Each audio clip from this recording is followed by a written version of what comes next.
Time now for Coming In Hot with Brent Wallace and former Ottawa Senator Jason York.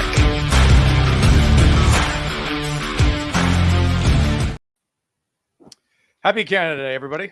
Welcome to Coming In Hot. Brent Wallace alongside Jason York and Sean Simpson, who won the outfit of the day, apparently, since you're in red. Well, absolutely. And there you are doing a little Tony Kornheiser, little PTI there, waving the flag. I like it. That's the entire budget we have for the year on stuff. Yeah. I don't know. We blew it last week with all the giveaways. We're giving away everything. Golf things, merch. There's nothing left. Anyway, thank you for everybody for stopping in. It's been a busy day for the entire NHL. It was like close to $900 million shelled out today, gentlemen. Big day, and big day for the Sens boys. Filled some needs. I just came into the one I just brought up before we came on. A little Rock Me Amadeo. Okay. Oh, so solid. Oh, hey. Lord. All right, I'm gonna get that song in your head for the. Oh no, that is just a classic. A little German, is it not? Faulkner or something like that? Or yeah, that is Falco. Yeah. Falco. Rock Me Amadeo. Oh, I love that. All right. And just before we get into what's happened today, Steve Staios expected to speak around 3:30ish.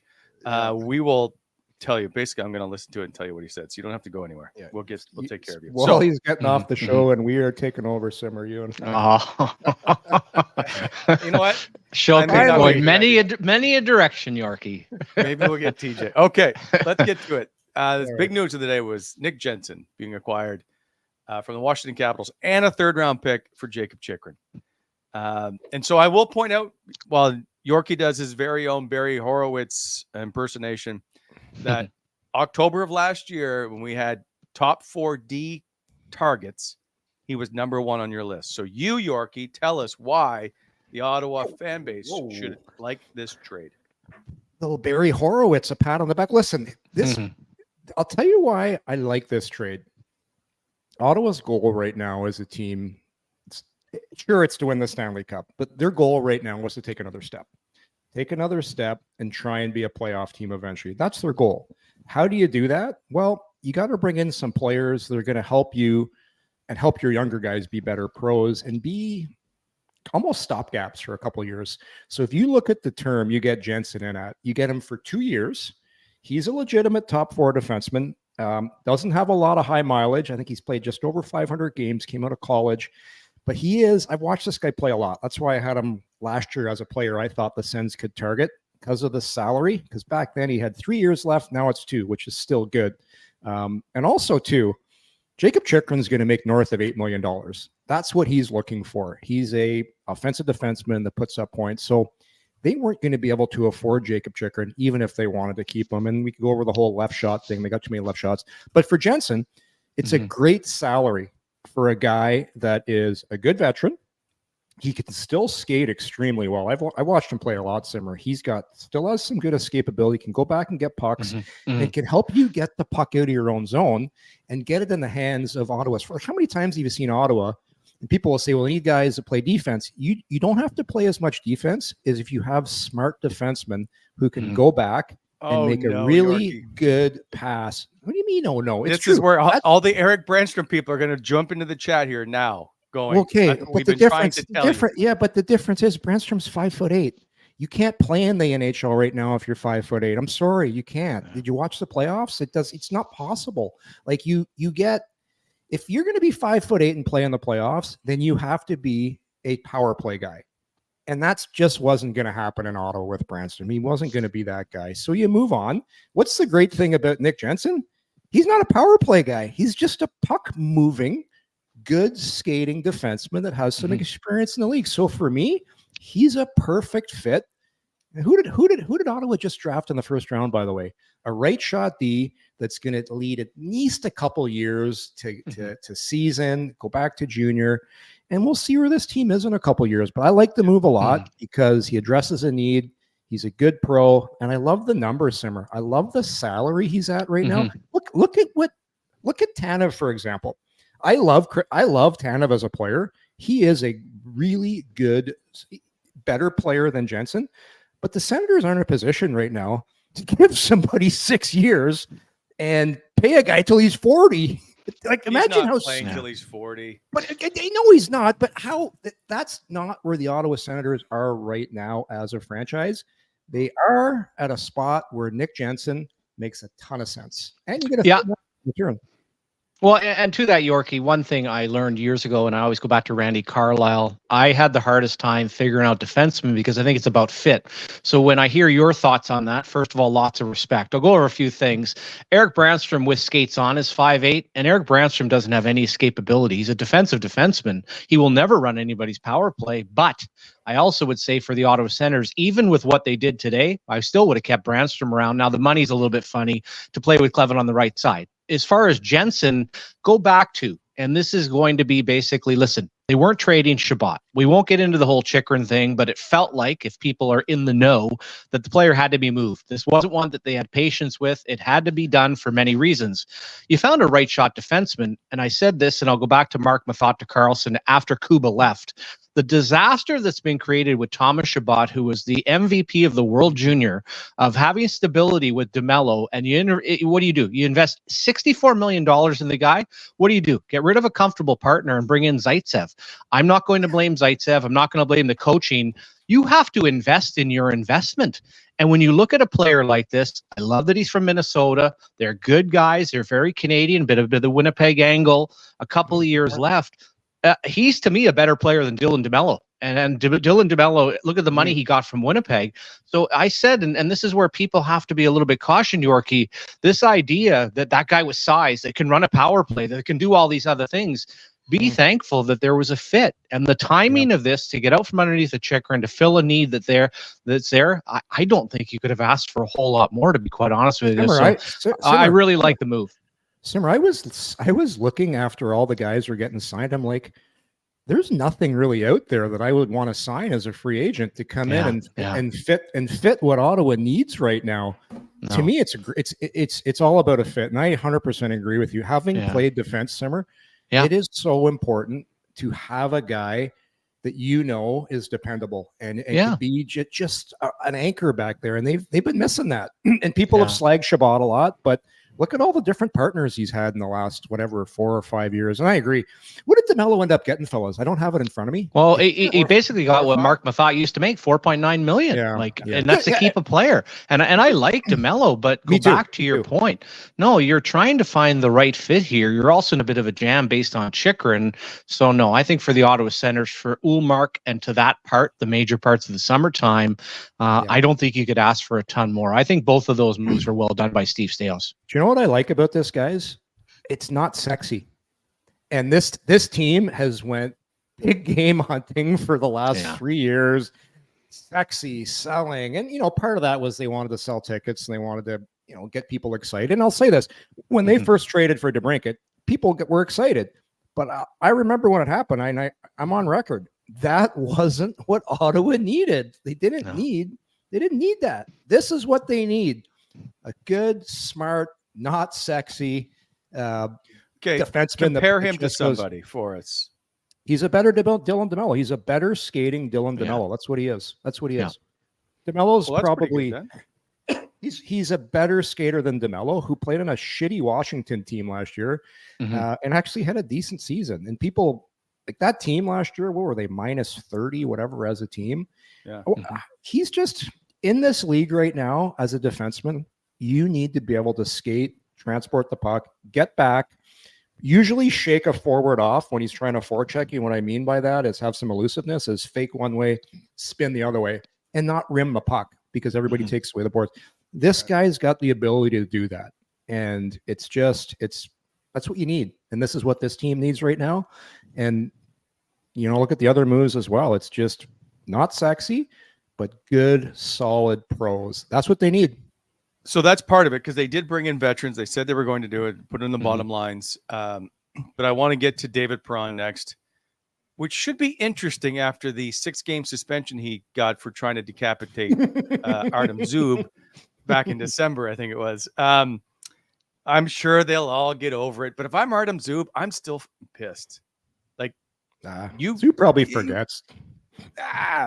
It was anyway. We'll move on. So David Perron comes in. They give him 2 years at $4 million a year. That's, I don't know. It seems high to me. Maybe I'm wrong.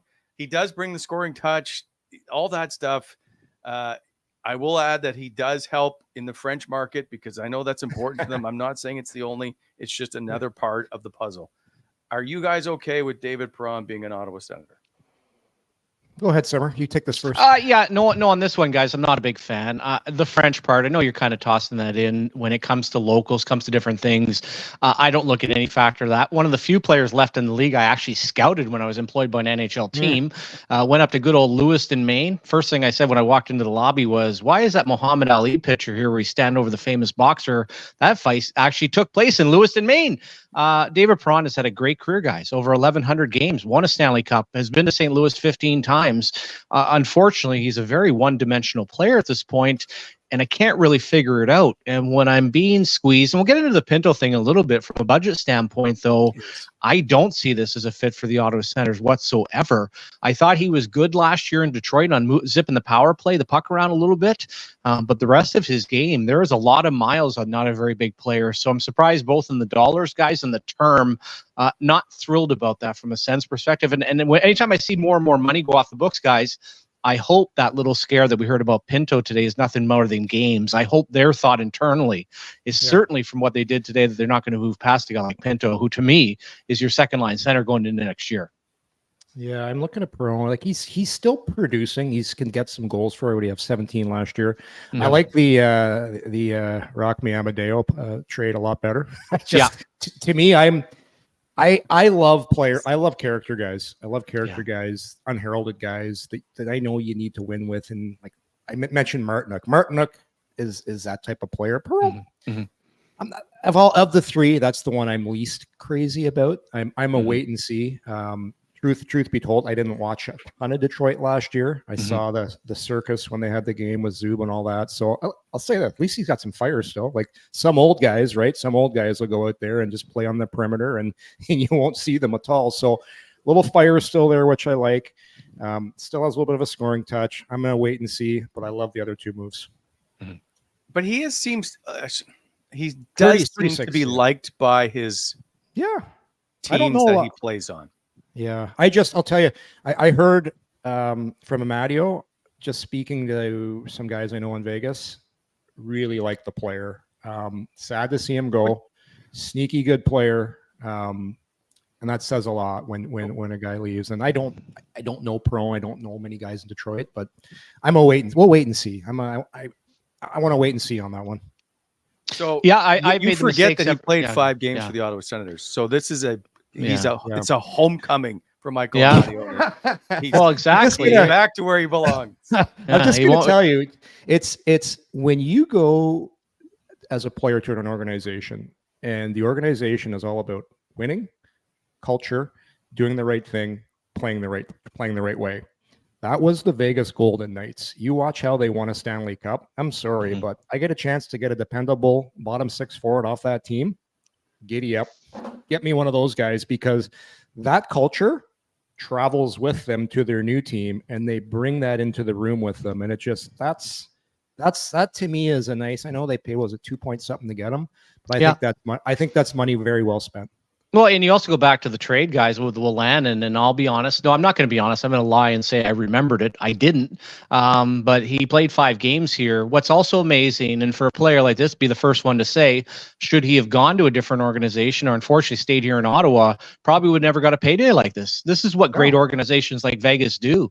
They bring you along, they set you up, and now you become attractive to get the biggest payday by far of your life. And again, this is what Ottawa should have been doing. I'm going to steal your line from before the show, Yorkie, but this is the kind of moves that made a lot of sense in the past. When all of a sudden the swing of Paul, with Joseph taking a year off, to Connor Brown being flipped out, to the loss of Formanton, that entire layer was gone. They had 6 good forwards. So, I like that move, and good for the player. And I got to think he's just thrilled to get a payday, come here for 3 years, get some good money, and really ready to now take that next step from a leadership standpoint that he might not even had with Vegas. Now we just have to see Vegas sign Eric Brannstrom. Don't do this. Yeah, This is a yeah. nice day. Everything's Yeah. going along fine. With the money that Chicago Wolves throw around, he might get a one-way deal with the Wolves for $2 million, and they just pay his salary. So who knows? to make the trade come Ah. full circle.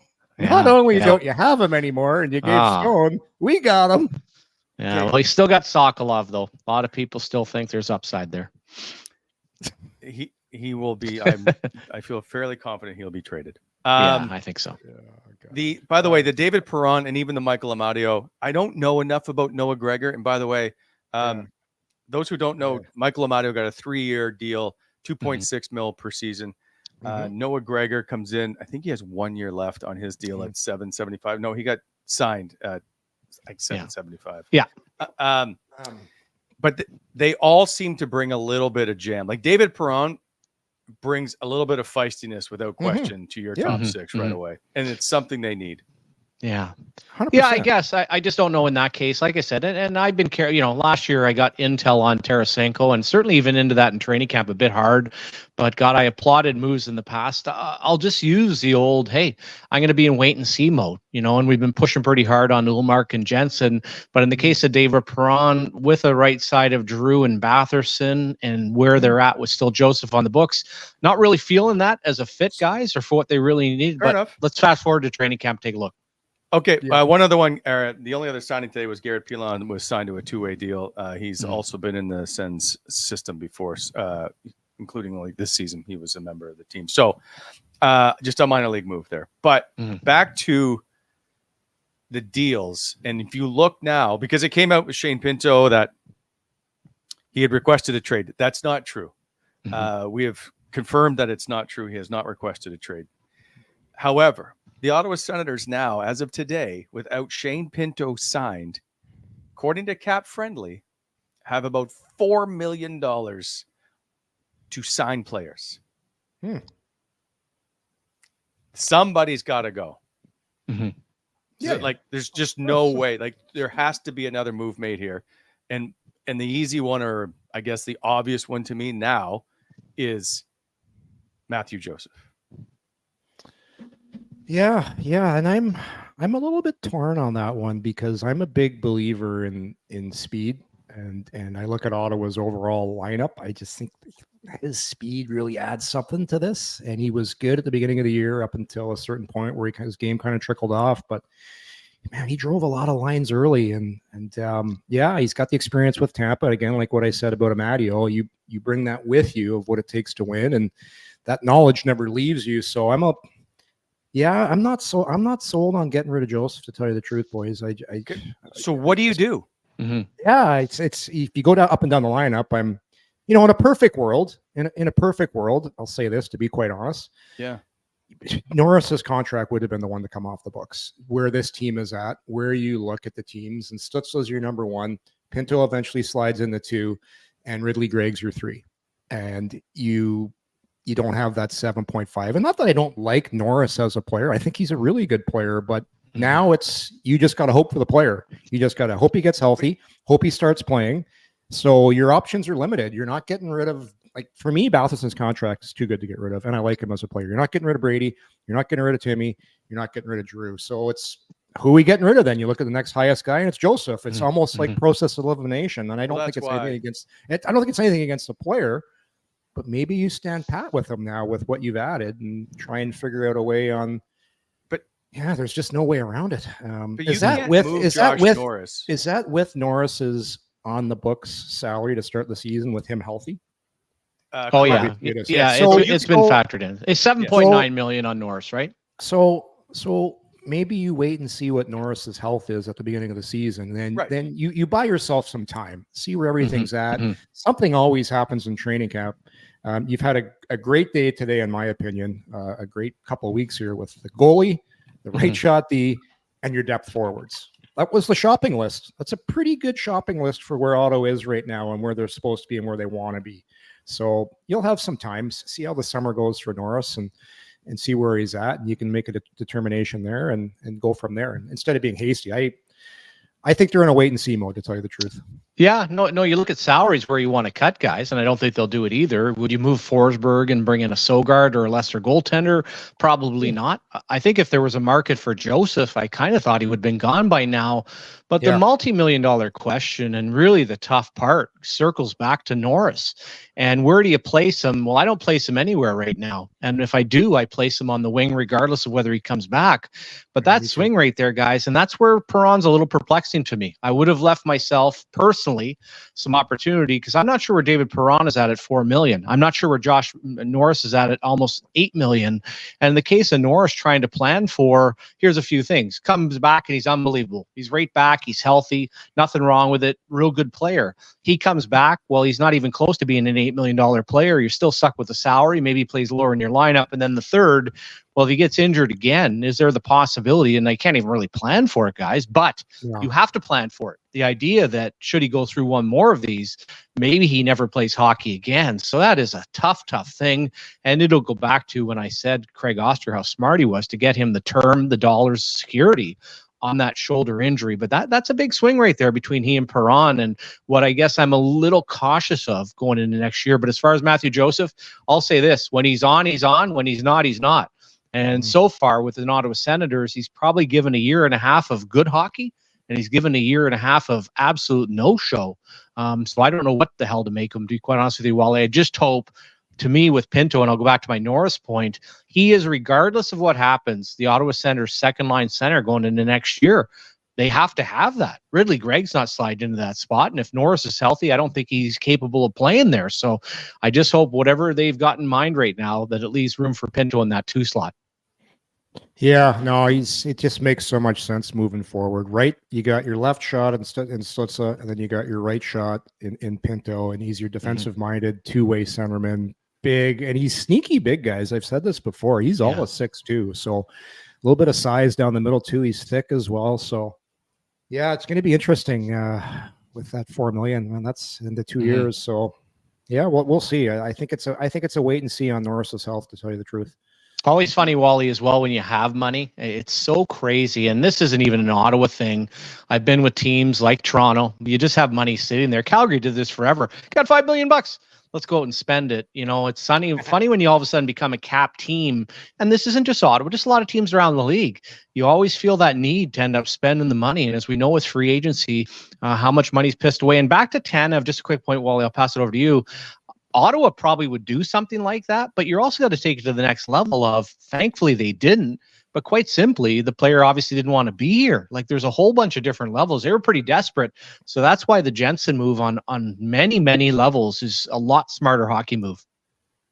Yeah, I'm surprised more teams don't do that. Like, everyone's always just so, yeah, you're right. Gotta spend it. Oh, but man. People, a lot of teams don't take a good long look in the mirror and say, hey, this is where we're at right now. We're going to do more damage than good by going out and signing a guy. So that's how the Leafs do it. They're in the win now mode, right? They've got to figure it out. I just get a sense for this next, I'll call it 2 to 3 years. They're not that eager to sign guys to 7-year deals or 8-year or what. Like Matty Roy, right? He got 7 years, and Tanev got 7. Like, 6 years. Like, they're not giving out these. I just don't think Ottawa wants that. Like, I'll ask you guys this too. Like, does to you, like, I saw a signing today. It was Utah, and they gave Sean Durzi $6 million in a year. Nice player, but I'm sorry. Like, I haven't seen enough of Sean Durzi, and he hasn't proven himself over the years, at least in my opinion, to warrant that. But it's like, hey, if we don't do it now, he might be more expensive later, and we're doing it because he had 40 points. Well, somebody has to play your first power play and get your 40 points. It doesn't mean he's like, it's just, I just find a lot of teams are so quick to jump the gun. And you look at where Utah is right now. Holy shit, did they spend a lot of money?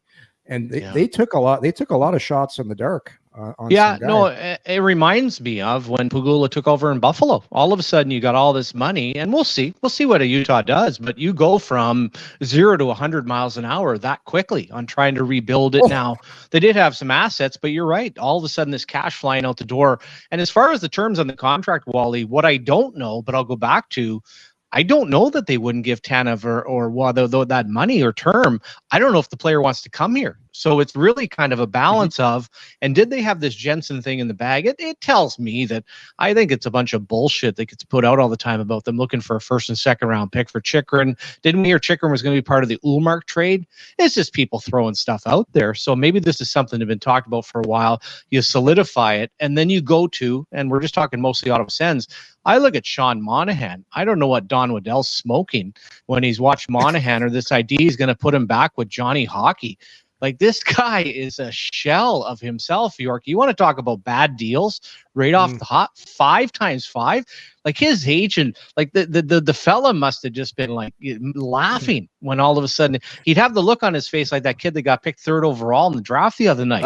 Right? That would so be good. That would be so boring. good. That would be boring Sean Monahan's face when he got a call that he's getting. I don't care if I'm playing in UFA next year. If somebody's willing to pay me that, we're get at her. Did he get? I didn't even see that on the ticker yet. Monahan got 5x5. 5x5 with Columbus to be reunited with Jenny Hockey. Oh my goodness! Columbus just continues to amaze me. I don't. Yeah.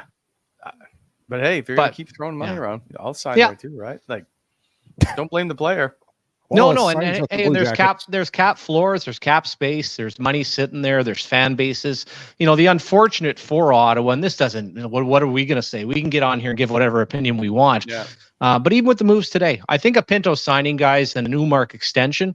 But even at that, unfortunately, the fan base is very much based on expectations in the past, and some of the pessimism and lack of patience. Still a very wait and see mode, unfortunately, for them. And for the Sens, all you can do at this point is start off with a winning October, which we haven't seen in these parts for a long time. Or a good start. A good start for once would be nice for the Ottawa Senators. Like, just get off to a decent start.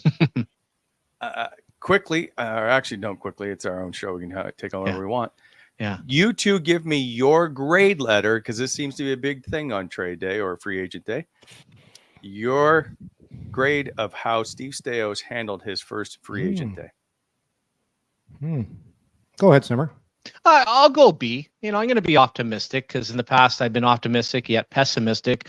My only question mark, to be quite honest with you, I'm not a fan of the Perron thing, not afraid to say it, but I'm very respectful of Jensen. I also put on Twitter today, as part of the Toronto Maple Leafs, we came out of the lockout with a $72 million payroll. We had to put it down to 39.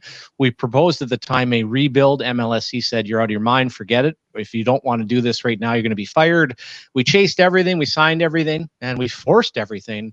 And the case of Jacob Chychrun, I think personally, and this is a bit of the Phoenix thing, if you remember, it took forever to trade them. And I was like, oh my God, they're not getting value. Then he comes to a market like Ottawa, and to be quite honest with you, he wasn't nearly as good as I expected. And you'd kind of put him into the category of overrated. And in a Canadian market, what was his real value? What is he going to get as a free agent? What are the Washington Capitals even going to do with him? So in that spot of an understanding that he didn't fit here in Ottawa, he wasn't in the long-term plans, you had to get out from underneath him. And to find a right shot defenseman, a good Minnesota boy that's very Canadian at likable freight. And I do put a lot, I'm not just saying this because you're on the show, Yorkie, but when a former defenseman, Wally, watches him and likes him, like I said, I respect that from having been around and people that play the position. That to me is high marks. Ullmark is a different thing, but it's high marks. I like the Rock Me Amadeo, and that is going to stick forever. The only reason I bring it down, because I know they wanted things to happen. I'm just not. The Perron one doesn't seem to really fit, but the rest of what they've done today, I think was smart. I think it was calculated, and I think they've improved themselves. Now get Pinto and Ullmark signed. I know the Senators wanted to help Giroux out and not have him as your only older voice in the dressing room. Because I'm with you. Mm-hmm. Like, I look at the age of Perron. It's 2 years. They probably had to give him the extra year to get him. Mm-hmm. In saying that, I'm gonna lump the Ullmark into this too, because I'm gonna include that in this whole free agent. They just got ahead of it, which I thought was brilliant. Mm-hmm. I never thought they were going to be able to get that Korpisalo deal off the books. Like, to me, that was absolutely amazing. Get Ullmark coming back in return. That was just a real good piece of business right now. So you say that. Again, I said this earlier in the show, guys. There was nobody out there that I would have went out and overpaid for in free agency besides Brett Pesce. I love the age of Pesce, but everybody else, like even Matty Roy.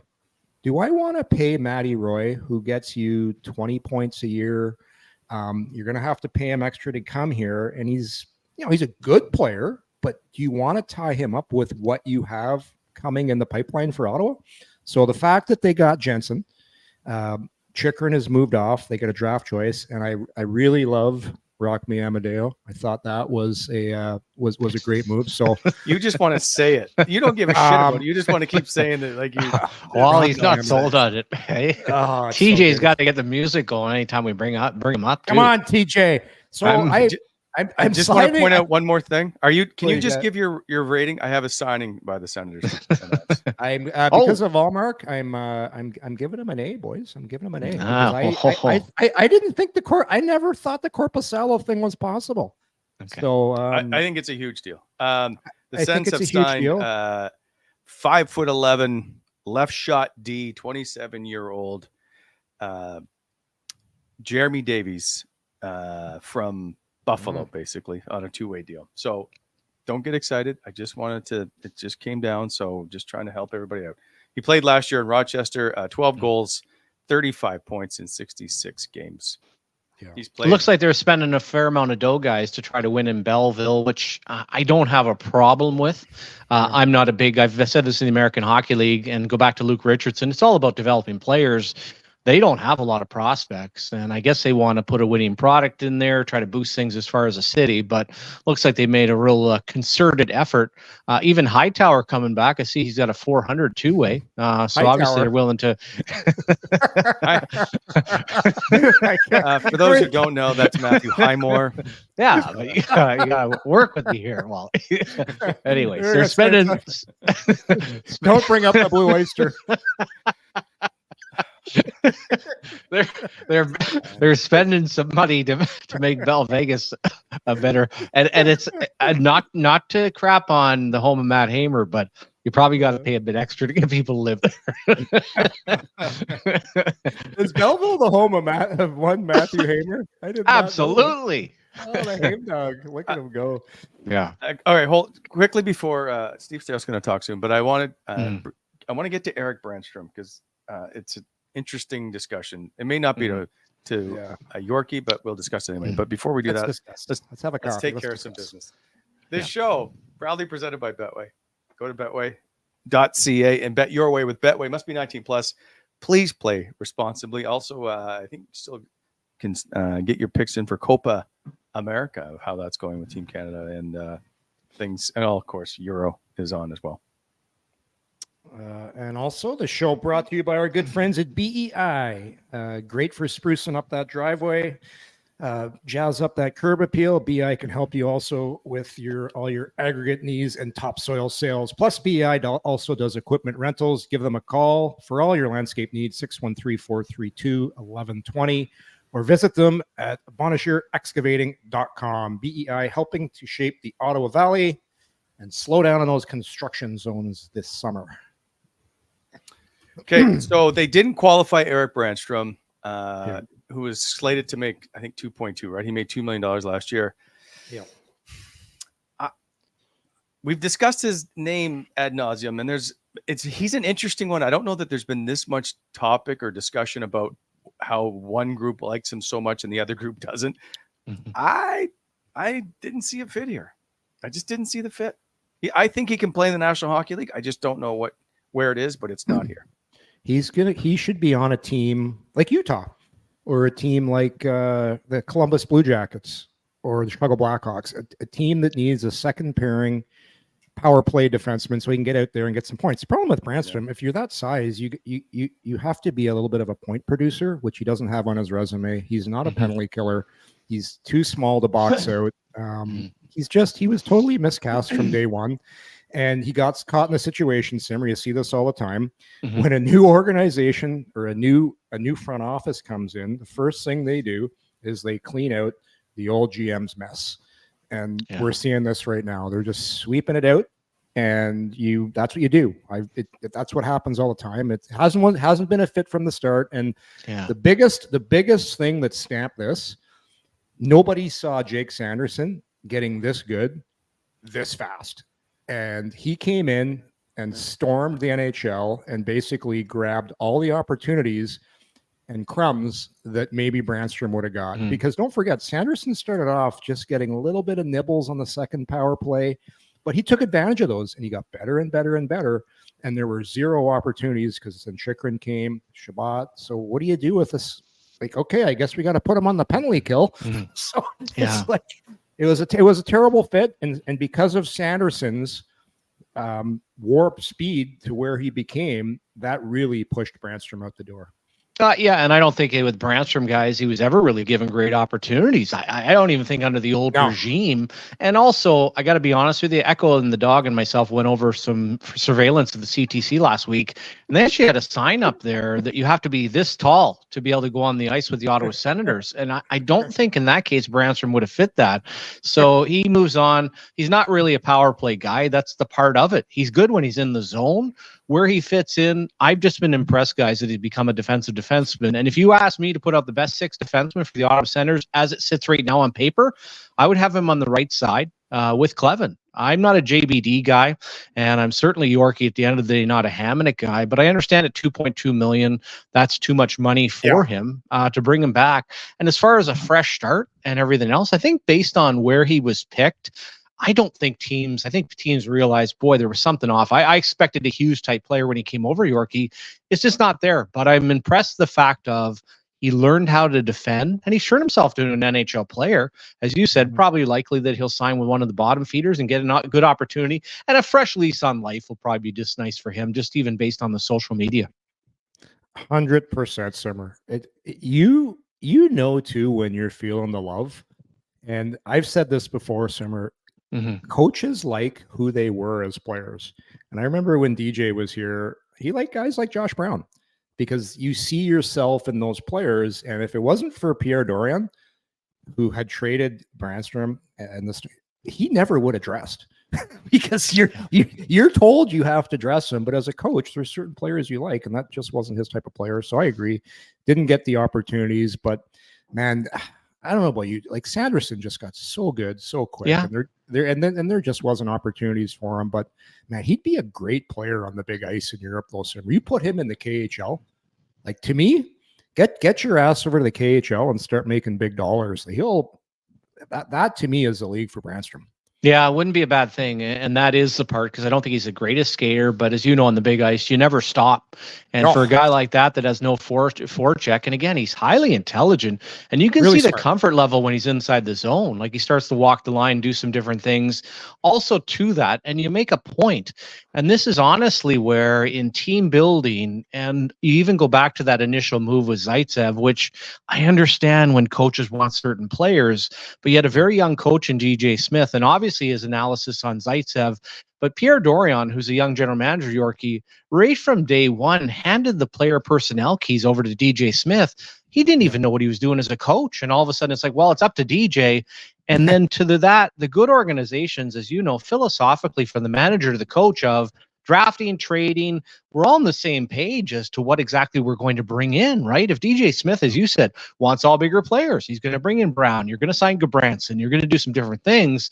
And then all of a sudden a guy like this shows up, and it kind of goes back to the Stone thing of wondering how far they took the contract at the time versus actually scouting, actually sitting there. And let's face facts. I mean, Vegas had the deal done by what, 301 on a contract. So this idea that he was suddenly, they didn't know and what was going to happen, felt like they left at the last minute. And Brannstrom at the time, they had the 3 first-round picks, but I just always go back to the Montreal Canadiens getting Suzuki, for a guy like Pacioretty. That should have been the obvious return. Now, the trade was made before, but that caliber of return, like you're talking about Mark Stone, you're talking about a contract extension, you're talking about your MVP. They should have had an absolute blue-chip player, not prospect, blue-chip player coming back in a deal like that. No, 100%. Montreal actually hit out of the park with getting Suzuki for Pacioretty, but that's just having really good intel, like your pro scouts, right? Your pro scouts knowing, watching, and identifying what you need. But that's, I hate to beat a dead horse, but this franchise for so long, they're just understaffed. Not enough people, and good organizations have a big table meeting. You've been inside the room, and everybody talks about it. They throw things back and forth. Nobody's feelings are hurt. But when you got Pierre and Sheldon Plenner deciding things, I'm sorry, you're going to make bad decisions. Yeah, you even go back to the rumors on Duchesne. That was kind of a Eugene Melnick thing. Now, whether that's thrown out or not, but when you get into ownership and flash, I went through this in Washington. Ted Leon just said, I want to trade for Yager. I'm worried about the team. We said, we don't like Yager. He said, we'll trade for him or you're fired. So we traded for him anyway. Then he decided, forget it. I'm not going to get involved in this. Now I have to go to something different as far as, the players. No, you have to be so careful on that. And you go back to Ottawa management-wise, Wally, we were just talking about when I first came back to Ottawa, they had Brian Murray, Tim Murray, Pierre Dorion, Brent Flair. They had a full pro staff. They had a lot of good people. And then just slowly, overnight, it got thinner and thinner. And also go back to that Vegas group. Suzuki sure turned out. But also remember, the untouchable player of those 3 first-round picks wasn't Brannstrom. It was Mr. Glass, who I don't even know if he's still playing hockey now. So it is also interesting to go back to when you look at Vegas and the value of those 3 picks and what they ultimately turned into. Well, I do have to double check because you know what I heard the other day, and I meant to go back and look, but the highest percentage of players in the National Hockey League are first-round picks, obviously. Yeah. The second highest group are second-round picks, and the third highest group are undrafted players. Really? Wow. So we always get all this, like, it's typical that half the players drafted never play in the National Hockey League. We get all wound up about who gets drafted and who's picked where and how they missed. Well, and then every GM and everybody walks in and goes, we had a great draft. We think we picked all the best players, and half them never play. You just don't know. And so we all get so wound up about, oh my God, why did they pick that guy? Well, because you're looking at 17, 18-year-olds. You don't know how they're going to all play out. There's so many things that happen. Anyway. And it's Wally and New York. It's fast tracked. I mean, again, rightfully so in my case. But you have 2 years of junior, 3-year contract, and most of you are spit out at 23. Those kids, and I'll go back to college kids that all of a sudden are 23, 24, or European kids that aren't drafted can play in the professional league. They're not forced. Part of that, Yorkie, sure, it's not always the case, but so much of it is poor development, fast tracking of players, bad situations. Look at the Zadina kid not even getting a qualifying offer. That's how quickly you can come through the system and be just chewed up and spit out. And this is the argument that a lot of European teams have. Why don't you just leave the play over in a lot of these leagues like Peter Forsberg did and let them develop instead of putting them in junior, put them in the American Hockey League and see what they turn into when they turn into men. But that's not the way our system works over here. I'd like to see them change that junior rule. Well, you just flashed up our the Sens draft board there. You know what? I am really excited to see this first round pick in a couple of years. I'm going to butcher his name. Yakemchuk. Is that the how do you pronounce it? It should be Carter Yakemchuk. Although I've heard it about 3 different ways already. So have I. That's why I'm like, am I butchering this name? Yeah. But I didn't. Because we haven't talked about it since we didn't do, we had the draft, but whatever. We went over it quick, but I went down a rabbit hole watching some of his highlights. That kid's got some not sneaky. He's got some real good mitts for a 6'3" defenseman. Like, and that's the thing. Only thing I was told the knock is his computing power. Yeah. His hockey. Yeah. So people the fact he got 30 goals, doesn't necessarily mean he's going to come in the NHL and be an offensive guy. Nicholas Hague, 6 foot, 6'6" defenseman on Vegas, who is like a shutdown guy. He had 35 goals as a defenseman in the OHL. I watched this guy. He ran their power play, but it just goes to show you everybody that comes out of junior is usually the best player on their team and usually put up a ton of points. It just means you've got a certain skill set that's unbelievable at that moment, but a lot to like with this kid. He's got some snarl. He's got some size. He's a right shot. And I'm really interested to see, because I love the word raw. And that's what I keep hearing about this guy. So how big he's going to end up being, like he still looks a little thin, but man, that's a real intriguing pick Ottawa took at 1. Well, and it's also funny when you go back, guys. Hague was a player they should have identified when you looked at the vision of what the National Hockey League was when they made the Stone trade. And you go through that and you look at his numbers. It also reminds me a little bit of the Ball kid that played here in Ottawa that is now with Calgary running a power play. This is what's different in watching his highlight tape, though. We're not talking Shea Weber bombs from the point. Even Lasty Thompson had the big year in Kelowna because of his shot. I can understand, Wally, where people say there's some deficiencies. When I got a defenseman that's walking through the other team at the junior level as a 6'3", 190-pound defenseman, I have to ask myself, is he doing this because he really doesn't know anything different, has not been taught? That is an awful lot that's being computed to make the plays that he makes and the goal he scores. That looks like Brent Burns when they were trying to decide whether he was a forward or defenseman. So there's a ton to like about the player. And hey, just put it in the back. Although he's a late birthday, so he'll turn pro in another year. Hopefully we see him at the World Junior, but there is a ton to work with in this kid. You can't teach what he's able to do on the dangle side, though. I'll tell you, so impressive. Simmer, when I played junior, I had 93 points. I had 93 points. When I got over the offensive blue line, I had no friggin' clue what to do. It's okay. I guess I'm just going to give it to one of the forwards. Like, this guy is like... like he's changing his angle. He's going through guys' legs. Like I'm telling you, that's friggin' hard stuff to do. Like scoring 30 goals as a defenseman in major junior hockey is pretty friggin' good. So I like that fact. And then you can, you could say you can teach the other stuff. You can teach defense. It's tough to teach computing, and it's a word I like to use, processability. How quickly you process the play coming at you. That's, they do that. Remember that test we used to do at Camp Simmer? You got the lights on the boards. Touch them all and see how quickly you react. Like that's part of it. Or you get your concussion test and you do bad it on purpose because you want to set the bar low. But anyhow, like I said, this kid's going to be very, very interesting because he does some things that you don't see 6'3" defensemen doing. Yeah, the high risk, Wally, reminds me a little bit of Brant Clark that was drafted by LA, the local kid. Everything that'll keep you off the World Junior team, but certainly give you a high ceiling when it comes to your overall ability. Hey, the LA Kings are making a little room for Brant Clark now. Oh, for sure. And again, it's a wild horse you got to tame, but you much rather have that wild horse than just a good old clunker there, the good old Budweiser Clydesdales. Like the old Edmondson Fitzgerald. Exactly. Hey, should be turning in the harbor. Turns around in the harbor there. Need a tugboat. He needs to play with Brannstrom as a tugboat. Get him turned around. Get him facing up ice. Okay. Did you tweet out the song, by the way, for the Edmondson Fitzgerald? Oh, yeah. It's just one of my favorite. Gord's Gold is one of my... I love Roger Whittaker, and I love Gordon Lightfoot and Murray. A lot of sounds from the house back in the day. So Gord's Gold, absolutely golden. Love me some Gordon. Yeah. Can I move on? We got to talk about we got to talk about the second round pick, though. The Swedish Mauler. Okay, hang on.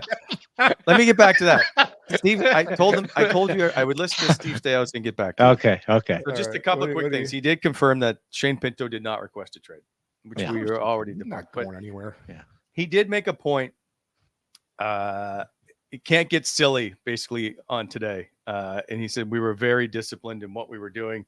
We think we've set this team up for the next step. So, and then he did make a point about Jacob Chychrun. There was lots of interest, but they felt there wasn't a way for it. Like the right-handed D scenario was tough to navigate through. Basically, I'm paraphrasing, but they felt that this was the best deal they could make in terms of Jacob Chychrun. So, and they like Nick Jensen. And again, I just think people aren't aware of his game. So until they hear a sexy name that they would hear all the time, I think we're knocking on Nick Jensen. We haven't even seen him play much, if you will. Or not. I like. Not you. Just in general, where people are disappointed with this. They think that we didn't. They think that the Sens and Steve Staios didn't do what. So one more, just to put some icing on the cake here. Where else can you go on free agent deal? Get yourself a right shot defenseman and only have to sign him for 2 years. Well, they traded for him, so it's like they're going out and acquiring that right shot D. And guess what? You only have him on the books for 2 years, and he makes under $5 million. That's it's almost impossible to do. Yeah, it really is. You start going through it, guys, and you narrow it down. Now, I don't know if it matters if Matt Bradley's still there, but you guys touched on last week with Rob Murphy. Could have been the clincher. You got a guy like Rob Murphy, who's very close with the Chychrun family, of course, coming here from Ottawa. That might have been something to push the deal along, but I'm all for it.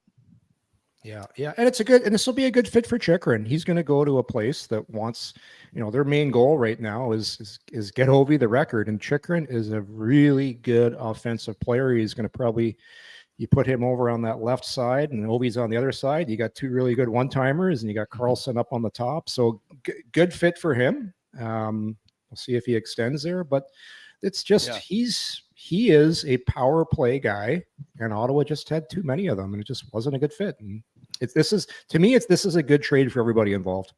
Hakanpää went to the Leafs, by the way, and Jurg Slavkovsky, 8 years, $60.8 million. Not bad for a day's work. I want to see him play some more because he can look so good at times. Then other times I'm like, whoa, it's just he leaves you. But young guy, that's like to me, that the one guy in the NHL that always did that for me was, and I'm not comparing him to Alexei Kovalev, but Alexei Kovalev had all the talent in the world, and then on days he just didn't give a shit. L'artiste, I know. Yeah, and I on Kovalev, and I can remember even the 04 lockout going to the tournament in Russia. To me, he might have been the best player on the planet. When he came through, actually played against in the American League. A bit of a difference with him was that without trying, he was the best player on the ice. Slavkovsky, I wasn't sure about the development program, and I thought last year was a disaster. I was kind of writing him off. Then there'd be moments, and I have to say with Grant McKegg, give him a bit of a hard time. He said, I said he'll never reach 50 points. He had a pretty encouraging second half. Got to be quite honest with you. Montreal right now, it's a love fest. It's a love in with any move that they make, any prospect that they have.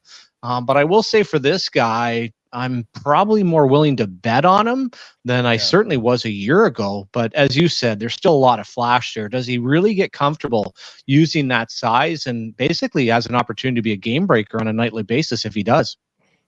Yeah, no, absolutely. Can we just give some props to Barry Trotz and the Nashville Predators for today? What a day for Trotzy, eh?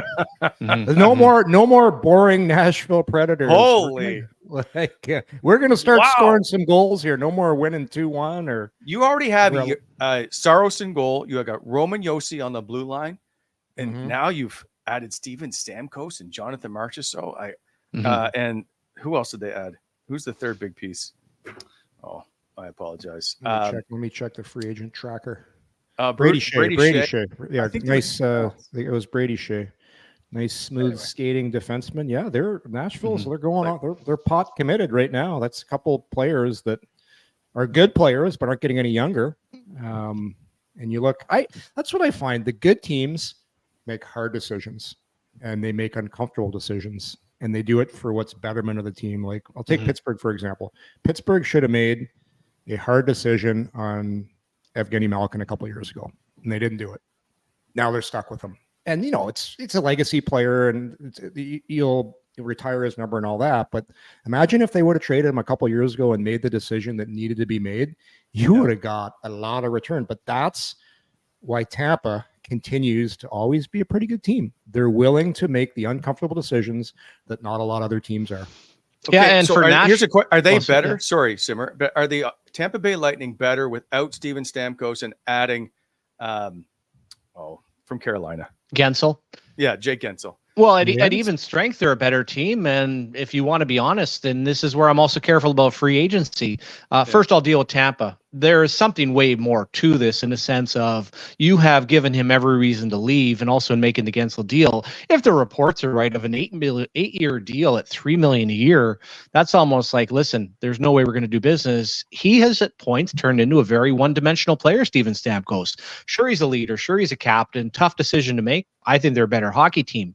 Go on to the Nashville Predators. Well, Barry Trotz, love Barry. Always knew he'd be a general manager. He basically ran Portland back in the day, but he looked at his teams in Nashville forever that worked hard, couldn't score. And now he's got Andrew Burnett as a coach. So I like these moves. And we also realize that Nashville has become very sexy. It's a great place to play. It's a no tax state. I'm just going to be a little careful on their real big moves because the Tampa Bay Lightning are not stupid. And I think at the end of the day, if they want to bring Steven Stamkos back, they would have. So I'm just going to hold on paper, but we do this every year and I can't even think of the last couple of years, but there's been teams that make all these multiple paper moves. But as far as excitement, certainly Nashville has created that today. Didn't they bring in Geeky in the trade for Sergachev as well? And I loved him at the World he's Junior. a good player, but young, plays hard. They make good, smart decisions. My old buddy Jamie Pusher, who I played with in Adirondack Simmer, did some real good pro scouting for them. Now he's their assistant general manager. Yeah. Real smart guy, but that's to me, that's what it takes. You just, it's not a popular move, but it's the right move. And I love Stamkos. I love him as a player. I love him as a person. He's getting older. You bring in, and everybody gets mad, right? Or how's this going to affect other players? That, they get the treatment. Yeah. Well, the next guy's lined up to take his house, to take his car, to take his boat in the backyard. Couldn't care less. And when you go back to Wally, first of all, Russians love wood choppers. The fact that my good friend, my favorite player, Mr. Zub, got chopped by Perron, nobody cares. Like I said, and this is often used of, that's going to hurt. With Vegas, they're not loyal to their players. Hey, the guys in the room are thrilled. Think back to Florida. How difficult was it to get rid of Huberdeau? The balls you had to have. He's Barkov's right-hand man. You realize his management, sure, Barkov's upset. He's done too upset now that he's carrying the cup after they made the Kachuk trade. It's up to management to make those tough decisions. Players love each other as they should. Yeah, and Tampa made that horrendous trade with Nashville a couple of years ago. They gave up a ton for who's the big fighter they brought Genois or Tanner Jeannot, who they just traded for a third and a fourth. Yeah, and they took a huge hit, but you know why? Because they're wrong. They made the wrong decision, but that's what smart teams did. Hey, we made a mistake. We're not going to continue to try and make it worse. No, we're going to admit the mistake, trade them, and move on.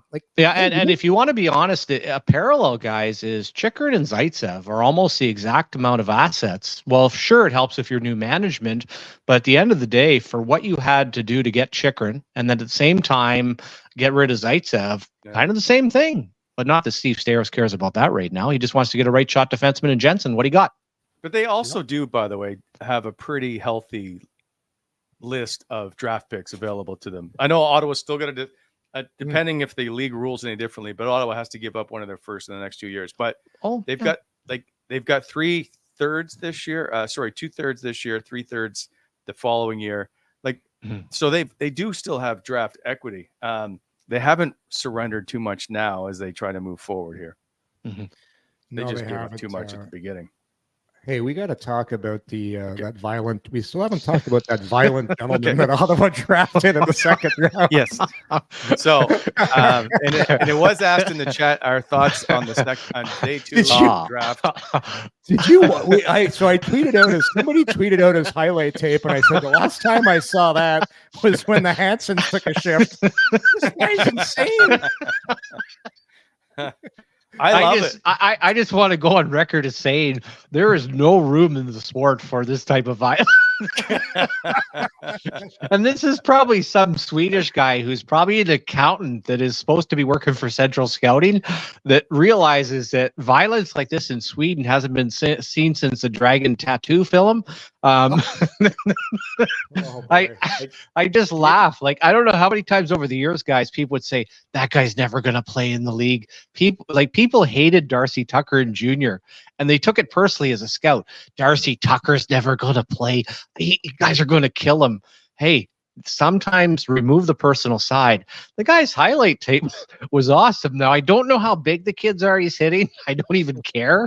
The fact that he ran everybody, everything. I think I saw a clip of him running the trainer on the bench. Everybody, it was crazy. So for people that haven't watched it, it's floating out there. You know what? You got to tweet it out on our Coming in Hot Twitter account. The violent highlights. And how do we pronounce his last name? What's the correct spelling? Elias. Elias. Yeah. Elias. Yeah. Do you think the Sens had a style of player they were like every single person in this draft? I think the shortest guy was 6'2", I believe, right? Everybody was big. Correct. Yeah. They went for some size. That's like hockey porn right there. When you watch it and you're looking for what you want from a Sens perspective. What's also kind of interesting, Yorkie, and this guy might be the worst hockey player ever. The fact that he's going to the University of Michigan was both a surprise and exciting from a standpoint of, boy, first of all, getting in there is not easy. If you think, and again, I'm assuming that this guy is not just kind of run around the ice. Like they must see something there, but from a development standpoint, Wally, that'll be terrific for him. And man, oh man, if you would watch Mark Method at the same age or some of the young big defensemen on how awkward it was for people, I was kind of pleasantly surprised that he was he cut every one of them. Now they were little fellas, kind of dwarfy type, but he grabbed dwarfs all over the place and he was just tossing them everywhere. That was terrific.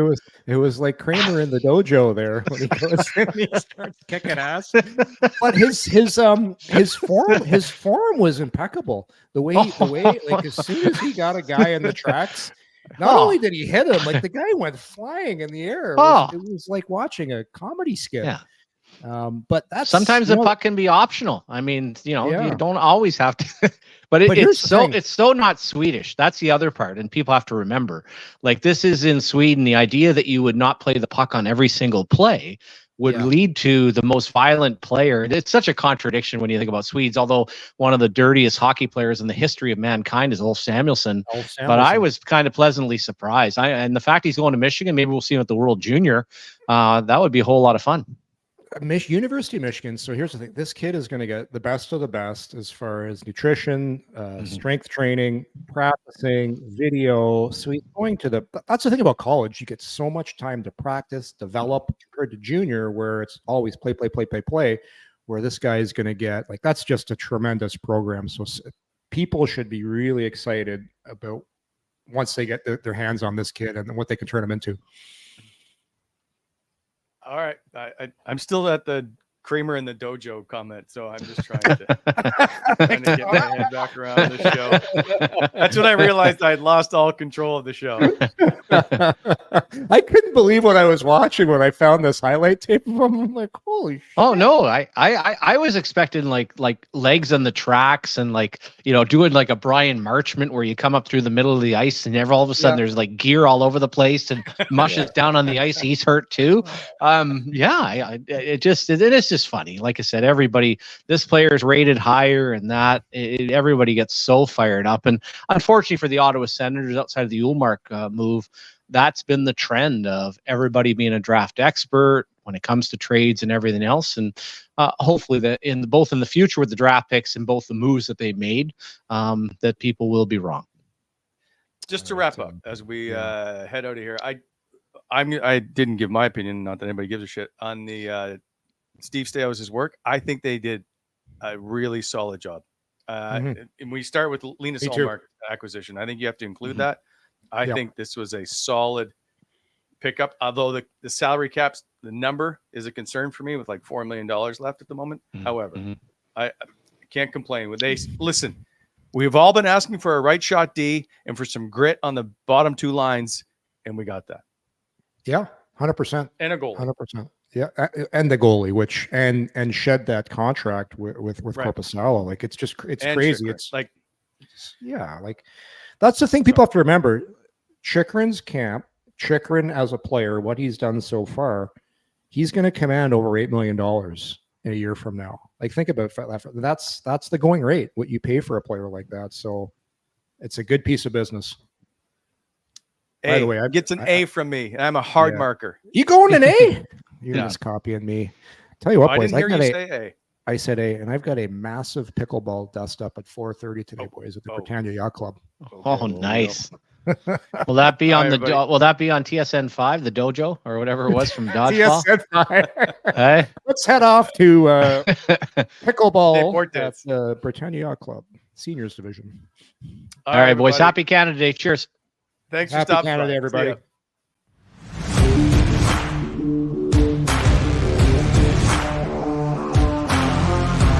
Thanks for tuning in to Coming In Hot. If you enjoyed the show, hit that like button and be sure to subscribe to never miss an episode.